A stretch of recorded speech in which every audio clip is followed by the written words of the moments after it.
तो movie start होती है जहाँ हम देखते हैं चित्रपुर के महाराज को, जो कि एक कमरे में लगी हुई मूर्तियों को बड़े ही लगाव के साथ निहार रहे होते हैं।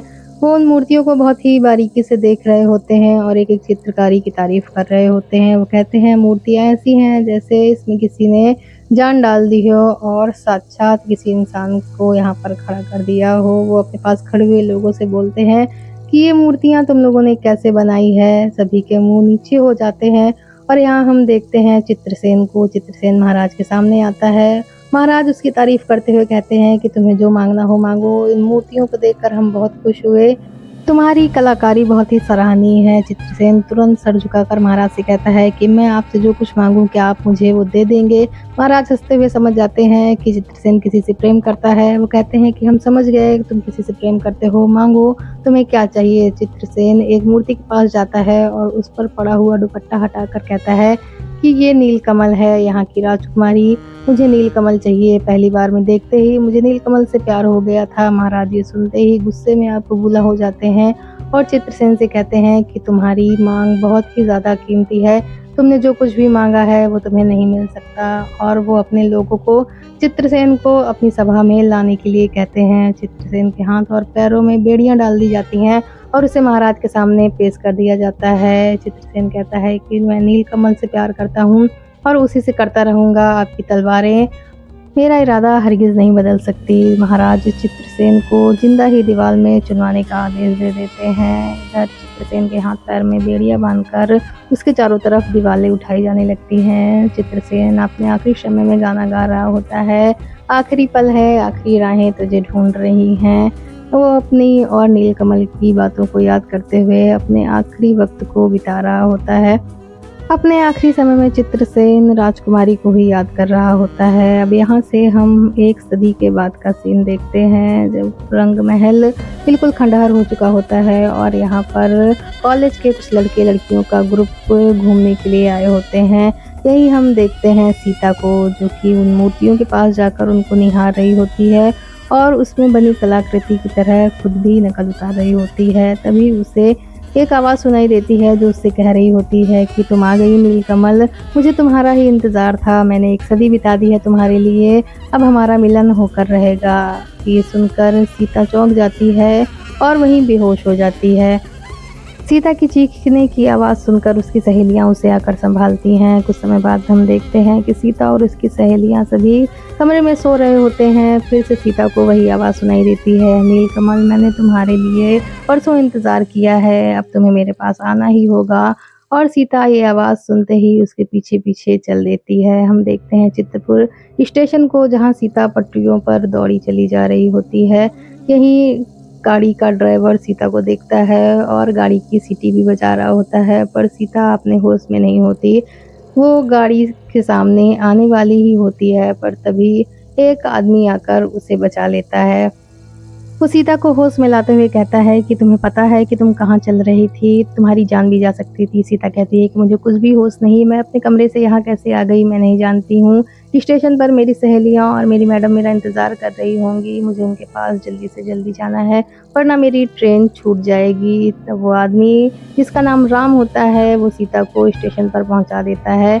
यहाँ पर सीता की मैडम और उसकी सहेलियाँ उसे किसी अनजान आदमी के साथ देखकर तरह तरह की बातें बनाने लगती हैं। उसकी मैडम उसे डांटते हुए कहती है कि तुम्हें इस तरह से किसी अनजान आदमी के साथ नहीं टहलना चाहिए था।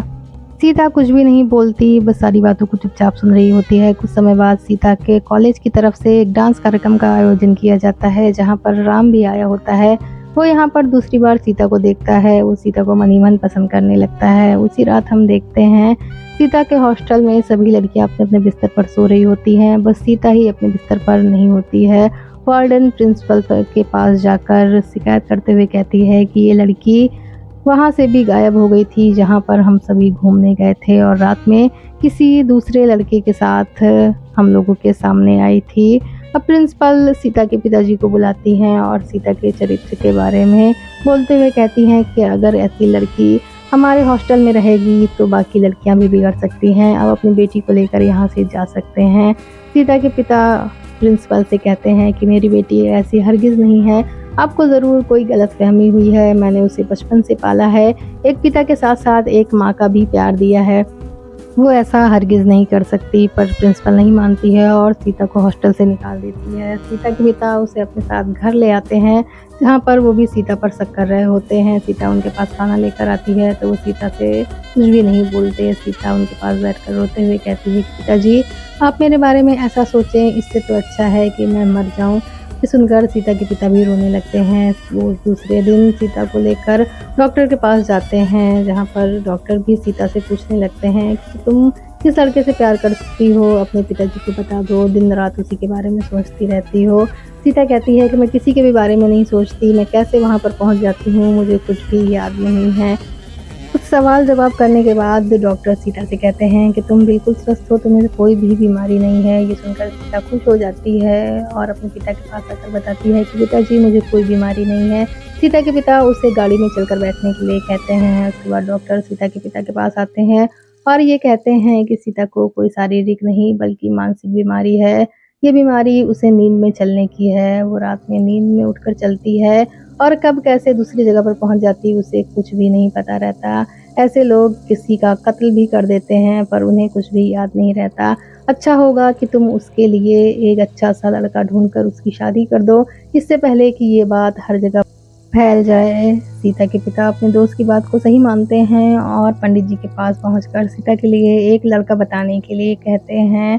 पंडित जी की नज़र में पहले से ही एक लड़का होता है। ये लड़का कोई और नहीं बल्कि राम होता है। राम के पिता नहीं होते, सिर्फ माँ होती है और एक बहन। उस बहन की शादी हो गई होती है और उसका पति भी राम के ही घर में रह रहा होता है, जिसका नाम गिरधर होता है। गिरधर राम को सीता की तस्वीर दिखाने के लिए आता है, तो तस्वीर देखे बिना ही राम गिरधर को गुस्से में ये कहकर मना कर देता है कि मेरी ज़िंदगी है और मैं शादी भी अपनी मर्ज़ी से ही करूँगा। गिरधर कुछ देर राम को समझाता है, फिर वो सीता की तस्वीर को राम की तरफ करके दरवाजे से बाहर जाने लगता है। तभी राम की नज़र सीता की तस्वीर पर पड़ जाती है और वो गिरधर से उसे देखने के लिए कहने लगता है, पर गिरधर राम को चिढ़ाते हुए कहता है कि तुम्हारी ज़िंदगी है, इस तरह से कैसे बर्बाद कर सकते हो। पर राम को सीता पहले से ही पसंद होती है और वो तस्वीर देखने के बाद शादी के लिए हाँ कर देता है। अब वो दिन भी आ जाता है जिस दिन राम और सीता की शादी हो जाती है। गिरधर खुशी खुशी अपनी भाभी के पास आकर उसे अंगूठी भेंट में देता है। कुछ देर बाद राम भी सीता के पास कमरे में आता है और दोनों आपस में बातें करते हुए सो जाते हैं।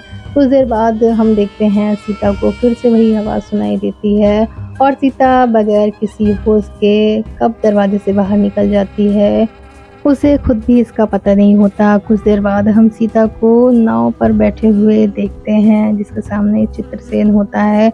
वो सीता को बता रहा होता है कि हम लोग किस तरह से एक दूसरे के साथ हंसी ठिठोली किया करते थे, हमने एक दूसरे के साथ जीने मरने की कस्में खाई थी। इधर राम भी जग गया होता है और वो सीता को अपने बगल में ना देखकर इधर उधर ढूंढने लगता है। सीता चित्रसेन से कहती है कि मैं तुम्हारी नहीं हूँ, मुझ पर सिर्फ और सिर्फ मेरे पति का हक है। और इतना कहकर वो वहाँ से वापस आने लगती है। पीछे से उसे फिर से आवाज़ सुनाई देती है कि तुम मेरी हो नीलकमल, तुम्हें मुझसे कोई अलग नहीं कर सकता और इस जन्म में तुम्हें मेरा बनना ही पड़ेगा। इधर हम देखते हैं राम जब सीता को हर जगह ढूंढकर अपने कमरे में वापस आता है तो सीता उसे वहीं बैठी हुई मिलती है। सीता की आंखों में आंसू होते हैं।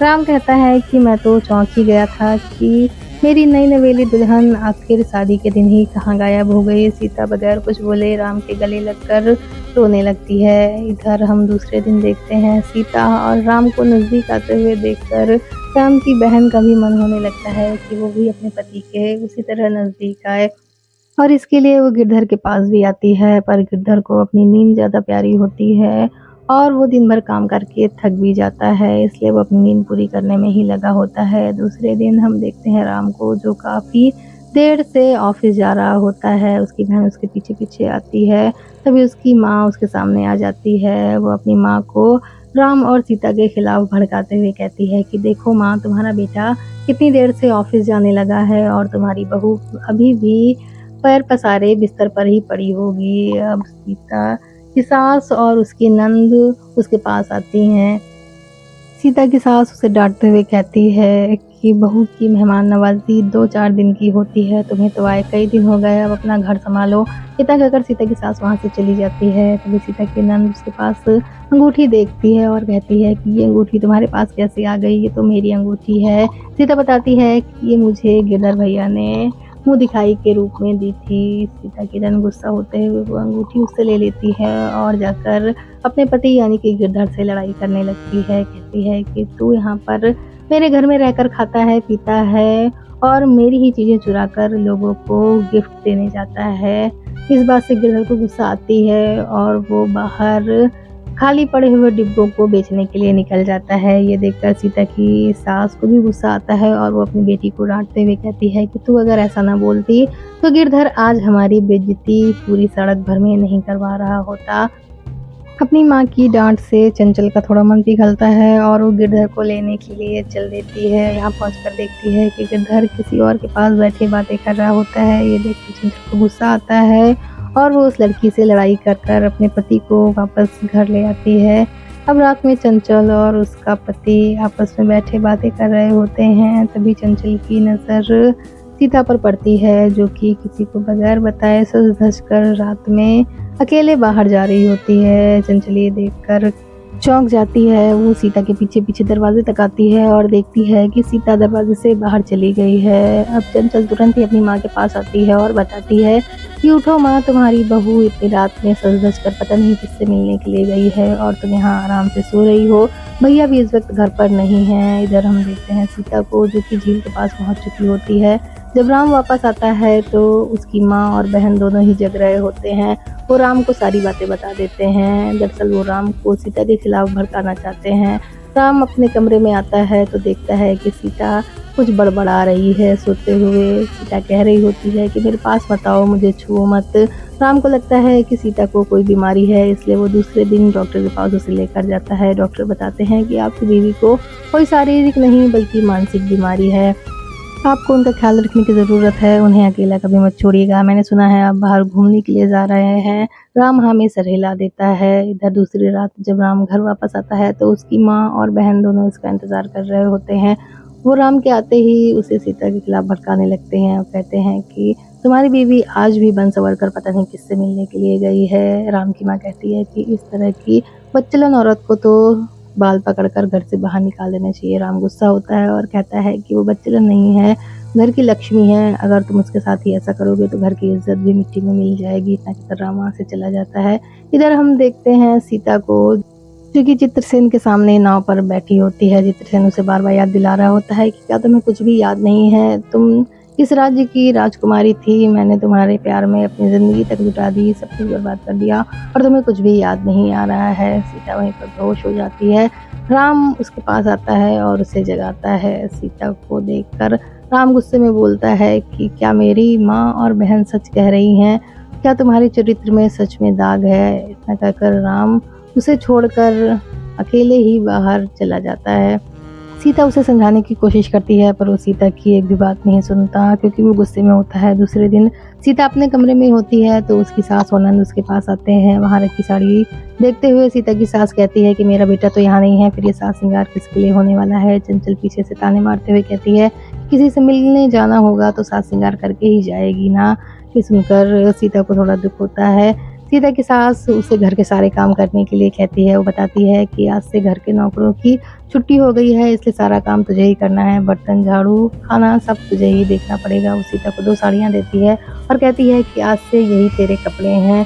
सीता किचन में बर्तन धो रही होती है, तभी गिरधर उसके पास आता है। वो सीता को बर्तन धोते हुए देखता है तो उसकी मदद करने लगता है। इसी बीच एक प्लेट टूट जाती है, जिसकी आवाज़ से सीता की सास और उसकी नंद दोनों ही किचन में आते हैं और गिरधर को सीता की मदद करते हुए देखते हैं तो उस पर गुस्सा होने लगते हैं। सीता से चंचल कहती है कि आखिर तुम मर्दों पर कौन सा जादू कर देती हो। इस बात से सीता और गिरधर दोनों ही गुस्सा होने लगते हैं। गिरधर गुस्से में बोलता है कि ज़्यादा जुबान मत चलाओ वरना मर्द से हाथ धोना पड़ जाएगा। इस बात को सुनकर चंचल गिरधर को और ताने मारने लगती है और कहती है कि जो घर जमाई बनकर रहे वो कहाँ का मर्द है। इस बात से नाराज होकर गिरधर वहाँ से जाने लगता है। वो जाते जाते सीता को दवाई की शीशी देता है, वो भी सीता की सास वहीं पटक कर फोड़ देती है। दूसरे दिन सीता की सास पंडित जी के पास जाती है और ताने मारते हुए कहती है कि आपने हमसे किस जन्म का बदला लिया है, मेरा एक ही बेटा था, आपने उसकी भी ज़िंदगी बर्बाद कर दी। किस तरह की लड़की हमारे पल्ले बाँध दी है जो रातों में उठकर किसी से मिलने जाती है। अब ये बात सुनकर पंडित जी कहते हैं कि मैंने सीता को बचपन से अपनी गोद में खिलाया है, वो ऐसी लड़की हरगिज़ भी नहीं है। इसके बाद पंडित जी सीता के पिता के पास जाते हैं और उन्हें सारी बात बताते हैं। सीता के पिता बताते हैं कि मुझे आपको पहले ही बता देना चाहिए था कि सीता को नींद में चलने की बीमारी है, मेरी बेटी का चरित्र बिल्कुल ही साफ है। दूसरे दिन सीता के पिता अपनी बेटी की गृहस्थी बचाने के लिए उसके ससुराल पहुंच जाते हैं। यहाँ पहुंचकर वो सीता की सास को बताते हैं कि उसे नींद में चलने की बीमारी है, पर वो उनकी एक भी बात नहीं सुनती और कहती है कि अब तुम्हारी बेटी का चरित्र हमारे सामने आ रहा है तो तुम बीमारी का बहाना बना रहे हो। सीता के पिता अपनी समधन के पैर छूने लगते हैं तो सीता अगर उन्हें रोक लेती है। सीता की हालत देखकर उसके पिता काफ़ी दुखी हो जाते हैं, सीता को अपने साथ चलने के लिए कहते हैं, पर सीता उनके साथ नहीं जाती। आपने यहाँ मेरी शादी करी है, अब मेरा संसार यही है। सीता के पिता वहाँ से चले जाते हैं। रात में राम घर वापस आता है तो वो सीता की इस हालत को देखकर अपनी माँ और बहन दोनों पर गुस्सा करते हुए कहता है कि मैं आपके पास किस सीता को छोड़कर गया था और आपने उसकी क्या हालत बना दी है। राम की माँ कहती है कि इस तरह की बच्चलन लड़की हमारे घर में रह रही है, वही बहुत है, इसे अभी कभी घर से निकाल दे। राम कहता है कि अगर तुम्हें इससे इतनी दिक्कत है तो इसका गला घोट दो और मार दो इसे, तुम भी आराम से रहोगी और सब कुछ सही हो जाएगा। अब राम सीता के साथ घर छोड़कर जाने के लिए तैयार हो जाता है, पर सीता उसे समझा बुझा कर मना लेती है। वो कहती है कि अपनी माँ पर इतना गुस्सा नहीं करना चाहिए, वो हमारी माँ है, अगर हम उनका ख्याल नहीं रखेंगे तो और कौन रखेगा। राम दुखी होकर सीता को गले लगा लेता है। अब कुछ दिनों के लिए सब कुछ बिल्कुल ठीक हो जाता है। एक रात सीता के सभी परिवार वाले शादी में जा रहे होते हैं। राम सीता को भी साथ चलने के लिए कहता है। वो कहता है कि मेरी बीवी की जब तबीयत नहीं सही है तो मैं नहीं जा सकता, पर सीता उसे किसी तरह से भेज देती है। वो कहती है कि जब तुम वापस आओगे तो तुम्हारी दुल्हन तुम्हारा इंतजार कर रही होगी। राम चला जाता है अपनी माँ और बहन के साथ। सीता सज धज कर तैयार होकर बैठती है, पर तभी उसे वही गाना सुनाई देने लगता है। वो चिल्लाकर इधर उधर भागने लगती है और बार बार राम को बुलाती है कि मुझे बचा लो राम, ये मुझे अपने साथ लेकर चला जाएगा, मैं इसके साथ नहीं जाना चाहती हूँ। अब सीता को कुछ देर बाद कुछ भी होश नहीं रह जाता और वो उस आवाज़ के पीछे खींची चली जाती है। वो गाड़ी में बैठती है, उसे स्टार्ट करती है और काफ़ी तेज़ स्पीड में गाड़ी चलाकर वहाँ से जाने लगती है। वहीं पुलिस वाले खड़े होते हैं। वो देखते हैं कि लड़की गाड़ी में बिल्कुल अकेले है और इतनी तेज़ स्पीड में गाड़ी चला रही है। वो सीता की कार का पीछा करने लगते हैं। कुछ दूरी पर जाकर सीता की कार का एक्सीडेंट हो जाता है और वो वहीं गिर जाती है। अब वो लोग सीता को उठाकर अपनी गाड़ी में बैठाते हैं और उसे उसके घर तक पहुँचा देते हैं। घर पहुंचने पर सीता जैसे ही दरवाजे के अंदर जाती है, उसकी सास और ननद वहीं खड़ी होती हैं और सीता से कहती हैं कि तुझे इस घर के अंदर आने की बिल्कुल भी ज़रूरत नहीं है, तू इसी वक्त यहाँ से बाहर चली जा। सीता कहती है कि मैं अगर बाहर जाऊँगी तो आपके बेटे भी मेरे साथ चले जाएंगे। वो राम के पास जाती है, राम वहीं खड़ा होता है और इस बार राम भी सीता की बात पर विश्वास नहीं कर पाता। वो उसे घर से जाने के लिए कह देता है। वो कहता है कि तुम्हारी वजह से मैंने अपनी माँ और बहन दोनों से लड़ाई करी, पर तुम मेरे ही घर की इज्जत मिट्टी में मिलाने में लगी हुई हो, मैं तुम्हारा विश्वास अब और नहीं कर सकता। सीता अब राम को समझाने की कोशिश करती है, पर वो उसकी एक भी बात नहीं सुनता।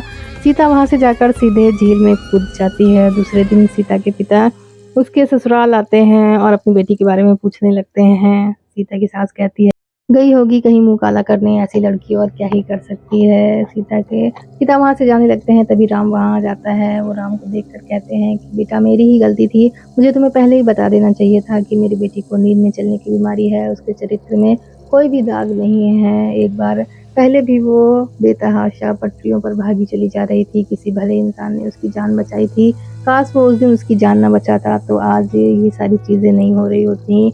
अब राम को याद आने लगता है कि उस दिन सच में सीता को कुछ भी याद नहीं था जब उसने पटरियों पर सीता की जान बचाई थी। इधर हम देखते हैं सीता को, जो कि पंडित जी के आश्रम में होती है। पंडित जी उसे सांत्वना देते हुए कहते हैं कि सब कुछ ठीक हो जाएगा बेटा। सीता कहती है मुझे मर ही जाने दिया होता। पंडित जी उसे बताते हैं कि अब तो तुझे जीना होगा क्योंकि तू माँ बनने वाली है। ये सुनकर सीता और भी दुखी हो जाती है कि मैं अकेले अपने बच्चे को कैसे पालूंगी। तभी गिरधर वहाँ आता है। गिरधर को देखकर सीता खुश हो जाती है। पंडित जी बताते हैं कि गिरधर ने ही तुम्हारी जान बचाई है। गिरधर सीता को दवा देता है और कहता है कि दवाइयाँ आपको टाइम टाइम पर लेते रहना है। मैंने अपनी सास की साजिशों पर पानी फेर दिया है, इसलिए अब मैं चला अपनी ससुराल अपनी सास और बीवी को सबक सिखाने के लिए। अब गिरधर अपनी ससुराल पहुंचता है और तरह तरह से अपनी बीवी और सास को परेशान करने लगता है। वो यहाँ आकर उन दोनों को बताता है कि सीता अब इस दुनिया में नहीं रही।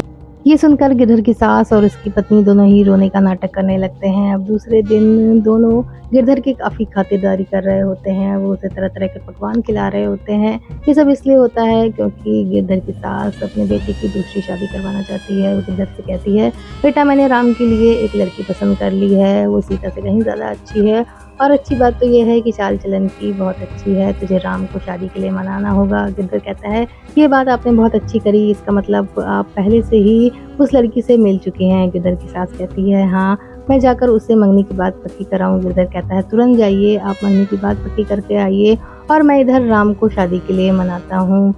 अब उन दोनों के जाने के बाद गिरधर सीता के कंगन लेकर आता है और उन्हें राम के कमरे में रख देता है। राम जब कमरे में आता है तो सीता के कंगन देखकर भावुक हो जाता है और वो सीता को याद करके रोने लगता है। तभी गिरधर पीछे से आता है और कहता है कि लाओ ये कंगन मैं फेंक देता हूँ। राम वो कंगन हाथ से नहीं छोड़ता तो गिरधर कहता है, ठीक है मैं समझ गया, ये कंगन तुमने होने वाली नई बहू के लिए रखे हैं। राम कहता है, कौन सी नई बहू? गिरधर बताता है कि माँ और चंचल दोनों ही तुम्हारी दूसरी शादी की बात करने के लिए गए हैं और वो लोग ऐसा कह रहे थे कि वो लड़की चाल चलन की बहुत ही अच्छी है, सीता की तरह बिल्कुल नहीं है जो रात में दूसरों से मिलने के लिए जाती है। ये बात सुनकर राम गिरधर के मुंह पर एक तमाचा मार देता है और गिरधर वहीं गिर जाता है। राम जाकर गिरधर से माफ़ी मांगता है और कहता है कि मैंने तुम्हें मार दिया, इसके लिए मुझे माफ़ कर दो। गिरधर कहता है, नहीं, मैं समझ गया हूँ कि तुम आज भी सीता से बहुत प्यार करते हो और सीता बिल्कुल पाक और पवित्र है और वो अभी भी जिंदा है। तभी राम को सीता की गाने की आवाज़ सुनाई देती है, मेरे रोम रोम में बसने वाले राम, जगत के स्वामी है अंतर्यामी, मैं तुमसे क्या मांगूं। ये आवाज़ सुनते ही राम सीधे मंदिर की तरफ चल देता है। यहाँ पहुंचकर वो देखता है कि सीता गाना गाती है और भगवान के सामने बैठी होती है। वो सीता को छूता है तो सीता उसे मना कर देती है, ये कहते हुए कि मुझे मत छुओ, मैं वही नीच और उल्टा हूँ जिसे तुमने घर से निकाला था। राम उसके पास जाने लगता है तो वो फिर मना करती है, कहती है कि एक बार तुमने मुझे घर से निकाल दिया, अब मैं दोबारा ये सब बर्दाश्त नहीं कर सकती, इसलिए मुझसे दूर हो जाओ। ये कहते कहते सीता वहीं बेहोश हो जाती है। राम उसे उठाकर वापस अपने घर ले जाने लगता है। तभी पंडित जी बीच में आते हैं और कहते हैं कि एक बार तुम पहले भी सीता को अपने घर ले जाकर उसका अनादर कर चुके हो और दोबारा ऐसा नहीं होना चाहिए, इस बार भगवान भी तुम्हें माफ़ नहीं करेंगे। राम कहता है, इस बार ऐसा हरगिज़ नहीं होगा, सीता को मुझसे कोई भी।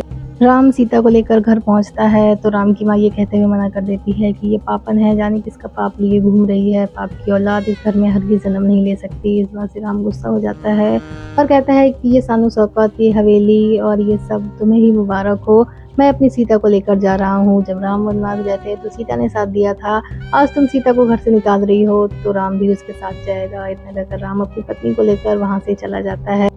अब गिरधर भी चंचल के पास आता है और उसे अपने साथ चलने के लिए कहता है। चंचल की माँ उसे साथ ले जाने के लिए मना करती है पर गिरधर नहीं मानता। वो उसे पत्नी धर्म बताते हुए कहता है कि मैं बहुत दिन घर जमाई बनकर रह लिया, अब तेरी बारी है, अब तुझे मेरी सेवा करनी है, मेरे पैर दबाने हैं, मेरे लिए खाना बनाना है।